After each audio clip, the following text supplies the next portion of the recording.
ଆଜି ବି ମନରେ ଲିଭିନି ସେଦିନର ସେ କାଳରାତ୍ରିର କରାଳ ରୂପ। ବାହାନଗା ଟ୍ରେନ୍ ଟ୍ରାଜେଡିକୁ ବିତିଲା 2 ବର୍ଷ। ସେହି ନିରୀହ ନିଷ୍ପାତ ଯାତ୍ରୀମାନଙ୍କ ପାଇଁ ଅଶ୍ରୁ ଶ୍ରଦ୍ଧାଞ୍ଜଳି।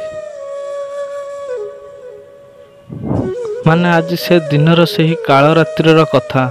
ସମୟ ଥିଲା ସନ୍ଧ୍ୟା 6:45। ହଠାତ୍ ଶୁଭିଲା ପ୍ରଚଣ୍ଡ ଶବ୍ଦ।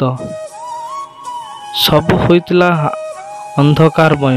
କ୍ଷଣକ ମଧ୍ୟରେ ଲିଭି ଯାଇଥିଲା 296 ଜଣଙ୍କ ଜୀବନ ଦୀପ। ସେହିଦିନ ଏହିପରି ଏକ ଦିନ ଥିଲା ଯେ ଖବର ସଂଗ୍ରହ କରିବାକୁ ସାମ୍ବାଦିକଟେ ବି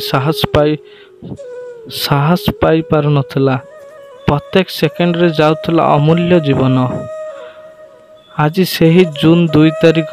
ଆଜିର ଦିବସରେ ଆମେ ପରିବାର ତରଫରୁ ସମସ୍ତଙ୍କୁ ଦିବଂଗତ ଆତ୍ମାକୁ ଶ୍ରଦ୍ଧାଞ୍ଜଳି ଅର୍ପଣ କରୁଛୁ। ବାଲେଶ୍ୱରରୁ ସ୍ୱତନ୍ତ୍ର ପ୍ରତିନିଧି ଦେବାଶିଷ ଦାସଙ୍କ ରିପୋର୍ଟ, ନ୍ୟୁଜ୍ ଉପାନ୍ତ ଖବର।